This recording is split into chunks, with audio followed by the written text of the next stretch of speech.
በህይወታችሁ በተደጋጋሚ በሰዎች ተታላችሁ ታውቃላችሁ? ይህ ነገር ለምን እኔ ላይ በተደጋጋሚ ይከሰትብኛል ብላችሁስ ጠይቃችሁ ታውቃላችሁ? እንግዲያውስ በዛሬው ቪዲዮ ላይ ለዚህ ጥያቄያችሁ መልስ ታገኛላችሁ። ተታላችሁ ማታውቁም ከሆነ ደግሞ ለወደፊት ስለሚረዳችሁ ይህንን ቪዲዮ እስከ መጨረሻው ድረስ ማየታችሁን እርግጠኛ ሁኑ። በቀላሉ የሚሸወዱ ወይንም ደግሞ የሚታለሉ ሰዎች 10 ባህሪያትን ነግራችኋለሁ። ከዚህ ቪዲዮ በኋላ ማንም ሰው አያታላችሁም።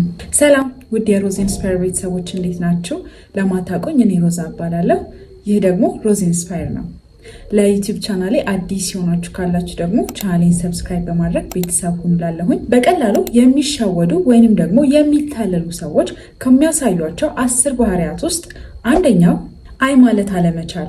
ይህ ባህሪ የሚመነጨው ሰው ምን ይለኛል ወይንም ደግሞ ሰውን ባስከፋ እስከሚል ነው። በቀላሉ የሚሸወዱ ሰዎች የራሳቸውን ደስታ ትተው የሌሎችን ፍላጎት ነው የሚያሟሉት። ሁሉንም ነገር እሺ ማለትና አይ ማለት አለመቻል ለአጭበርባሪዎችና ለተንኮለኛ ሰዎች ያጋልጠናል።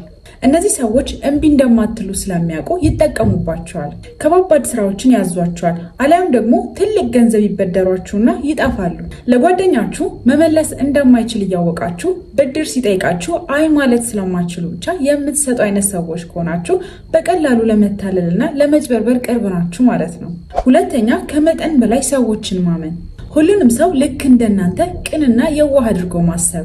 እኔ ማንም ላይ ክፉ ስለማላስብ ማንም ሰው እኔ ላይ ክፋትን አያስብም ብሎ በጭፍን ሁሉንም ሰው ማመን። በጭፍን ሁሉንም ሰው ማመን ለመታለል ያጋልጣል። አንዳንዴም ደግሞ ሰዎችን በውጭ ገጽታቸውና ከውጭ በሚያደርጉት ድርጊት ብቻ አይተን ማመን። ለምሳሌ ሃይማኖተኛ የሚመስሉ ሰዎችን ወይም ደግሞ እንዲሁ ሰዎች ጥሩ ናቸው የሚሏቸውን ሰዎች በጭፍኑ እኛ ሳናረጋግጥና ሳናያቸው ማመን።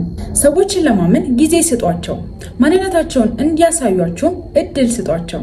እምነት መገንባት ያለበት በንግግር ሳይሆን በስራና በተግባር ነው።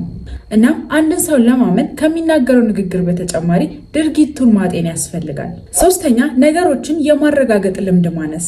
መረጃን ከመቀበላችን በፊት ለምን ብሎ የመጠየቅ ልምድ ማነስ ማለት ነው። በተለይ ደግሞ በአሁኑ ጊዜ በዚህ በዲጂታል ዘመን መጭበርበር ቀላል ነው። ስልካችን ላይ በሚመጡ ሽልማቶች አሏቸው በሚሉ መልእክቶችና ክፍት የስራ ማስታወቂያዎች እያሉ ሰዎችን ማጭበርበር የተለመደ ነው። ማንኛውም አይነት የገንዘብና የጥቅም ጥያቄዎች ሲመጡ ቆም ብለን እናስብ እና ጥያቄዎችን እንጠይቅ። ምንጩ ምንድን ነው? ማስረጃ አለ ወይ?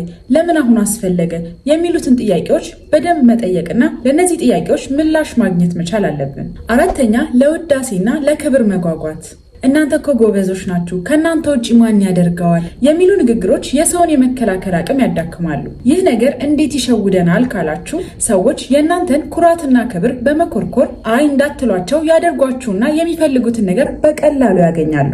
ሰዎች እናንተ ጋር መጥተው መጀመሪያ አሞግሰዋችሁ ቀጥሎ የጥቅም ጥያቄዎችን ካነሱባችሁ ሊያታልሏችሁ እየሞከሩ ስለሆነ አስተውሉ። አምስተኛ፣ በስሜት መነዳት። አጭበርባሪዎች ብዙ ጊዜ አሁን ካላደረጋችሁ ያመልጣችኋል እያሉ በማዋከብ ጫና ይፈጥሩባቸዋል። እናም በስሜት ተገፋፍታችሁ ምንም እንኳን ለማሰብ ጊዜ ሳታገኙ ቶሎ ወስናችሁ ለመጭበርበር እንድትጋለጡ ያደርጓቸዋል። እንደዚህ አይነት ውክቢያ የበዛበት ነገር ሲያጋጥማችሁ ቆይ ትንሽ ጊዜ ወስጄ ላስብበት ማለትን ተለማመዱ። ከብዙ መጭበርበር ትድናላችሁ። ስድስተኛ፣ ግጭትን መፍራት።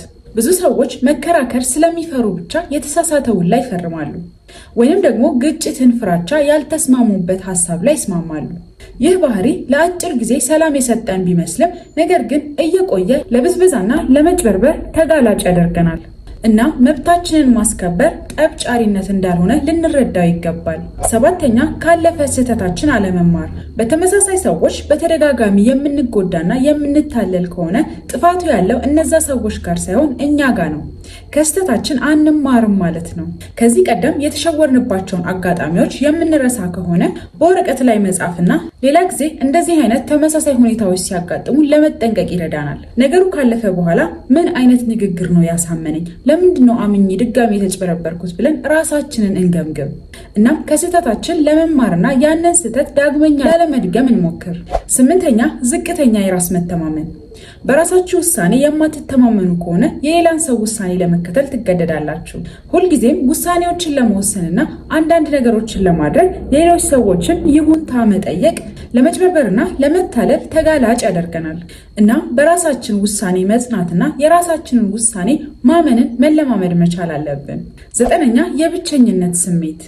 ብቸኝነት ሰዎችን ተስፋ እንዲቆርጡ ያደርጋቸዋል እና ብቸኝነትን ሽሽት ኦንላይን ላይ ወይንም ማህበራዊ ሚዲያ ላይ የፍቅር ግንኙነቶችን እንጀምራለን። ብዙ ጊዜ እነዚህ ግንኙነቶች ደግሞ ገንዘባችንን ማጭበርበሪያ ናቸው። ብቸኝነታችንን ተጠቅመው ያለንን ገንዘብ ለመውሰድና ለማጭበርበር ይጠቀሙበታል። እና ማህበራዊ ሚዲያ ላይ የምናውቃቸውን ሰዎች በፍቅር ግንኙነት ስም ገንዘብ ሲጠይቁን አይ ማለትና ቆይ ላስብበት ማለትን እንልመድ። አስረኛና የመጨረሻው ደግሞ አቋራጭ መንገዶችን መፈለግ። በጥቂት ብር ብዙ ትርፍ ወይንም ደግሞ ያለ ስራ ስኬት የሚሉ ነገሮች የአብዛኛውን ሰው ምክንያታዊ የሆነውን የአእምሮን ክፍል ይጋርዱታል። እናም ተቻኩለን አቋራጭ መንገድን ፍለጋ ለመጭበርበር ተጋላጭ እንሆናለን። በነፃ የሚገኝ ነገር እንደሌለ ማመን አለብን። ለማመን የሚከብደን መልካም ነገርና ለማመን የሚከብደን ትልቅ ገንዘብ ከሆነ አብዛኛውን ጊዜ ውሸት ነው ማለት ነው። የዛሬው ቪዲዮ ይህን ይመስል ነበር። እስኪ እናንተ ደግሞ ቀረ የምትሏቸው እነዚህ ቢካተቱ የምትሏቸው ነጥቦች ካሉ ደግሞ ኮሜንት ላይ አስቀምጡልኝ። እስከ ቪዲዮ መጨረሻ ድረስ አብራችሁኝ ስለነበራችሁ ደግሞ ከልብ አመሰግናለሁኝ። ይህንን ቪዲዮ ላይክ እንዲሁም ለጓደኞቻችሁ ሼር አድርጉልኝ። ለዩቲዩብ ቻናሌ አዲስ የሆናችሁ ካላችሁ ደግሞ ቻናሌን ሰብስክራይብ በማድረግ ቤተሰብ ሁኑ። ላለሁኝ በሌላ ቆንጆ ቪዲዮ እስከማገኛችሁ ድረስ ቻው።